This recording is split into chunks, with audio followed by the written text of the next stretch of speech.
Okay, let's get right into this incredibly important clinical explainer.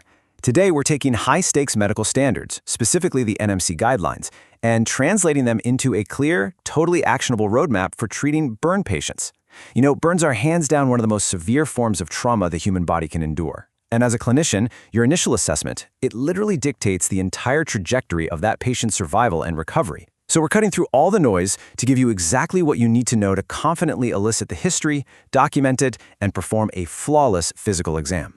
Here's our clinical roadmap for today. First, the pathophysiology of burns. Second, eliciting the burn history. Third, the physical exam for burn size. And finally, the physical exam for burn depth. Let's dive in.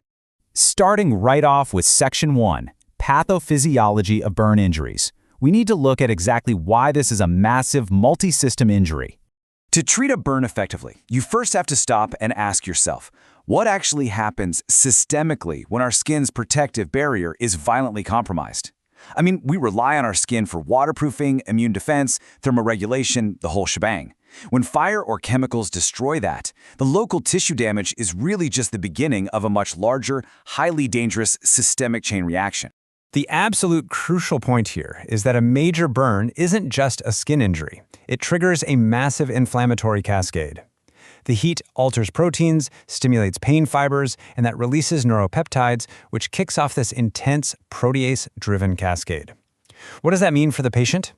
It aggressively increases vascular permeability. Essentially, the blood vessels become leaky sieves. Water, proteins, and solutes rapidly shift right out of the bloodstream and leak into the surrounding tissues, causing massive edema.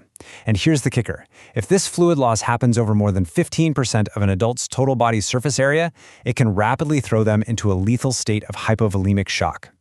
And we cannot talk about burns without talking about the airway.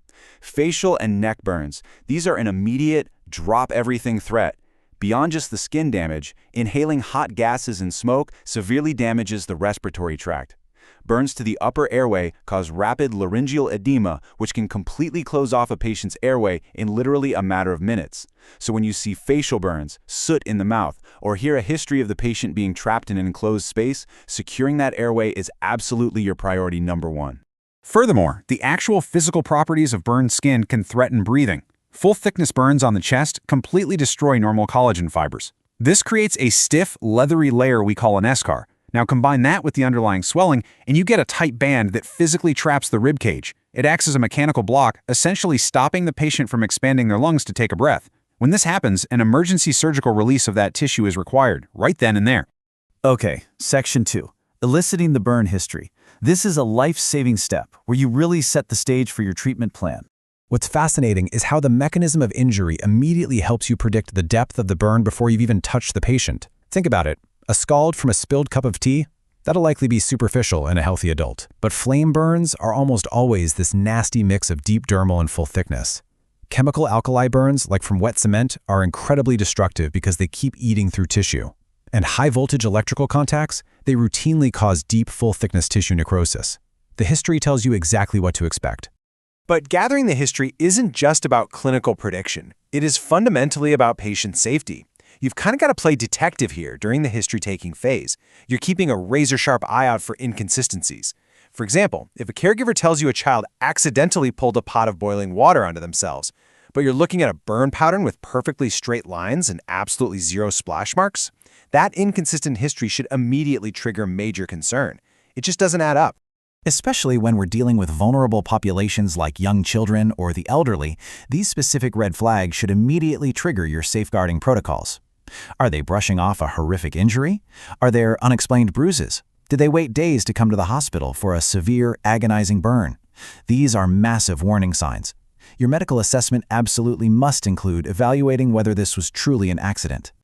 Moving right along to Section 3, the physical exam, starting with the math. Calculating burn size and surface area. So, what's the fastest tool you have for sizing? It's right there at the end of the patient's arm, the 1% rule. For a quick assessment, particularly of smaller or scattered burns, you can use the patient's own hand, from the wrist crease to the fingertips, as a template. That specific area represents roughly 1% of their total body surface area. But remember, it has to be their hand, not yours. Now, for larger burns, we rely on established clinical charts. While the rule of nines is a fantastic, fast math tool for paramedics out in the field, 9% for the head, 9% for each arm, 18% for the legs and torso, it is definitely prone to overestimation. That's why the London Browder chart is your gold standard once you're inside the hospital.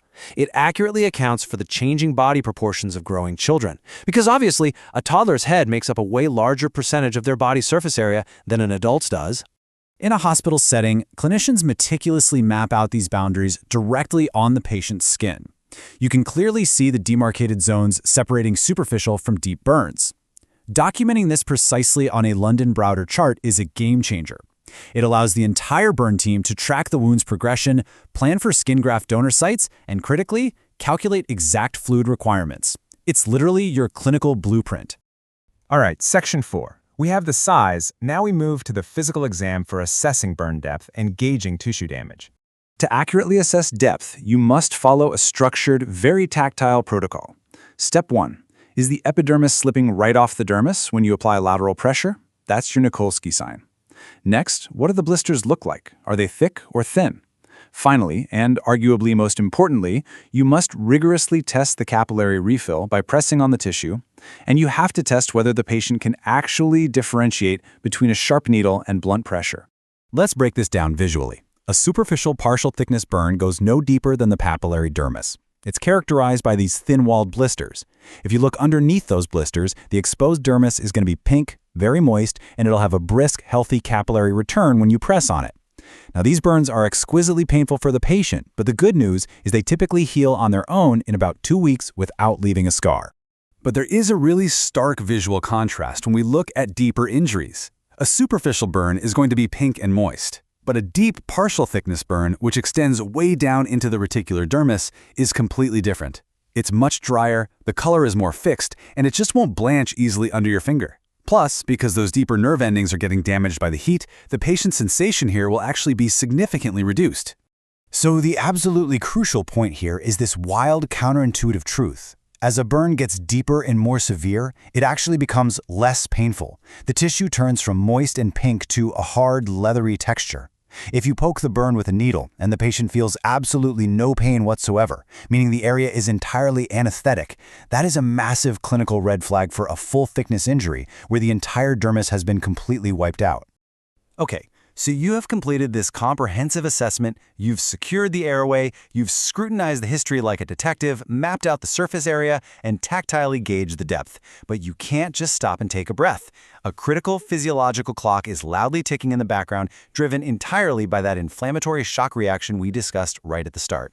If your meticulous exam reveals a burn extending over 15% of the total body surface area in an adult, or just 10% in a child, you've crossed a very dangerous threshold.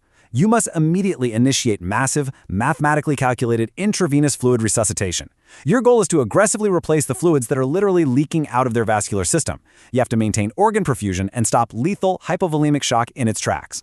Which leaves us with this final, incredibly high-stakes clinical question to ponder as we wrap up today's explainer on burn assessment. Assessing the burn is only the first half of the battle. Replacing exactly what the fire took away is the second. What you should take away from this is that systematic, hyper-accurate assessment is what directly drives life-saving interventions. The golden window is closing fast. Do you know your fluid formulas? Keep learning, stay focused, and I'll catch you in the next explainer.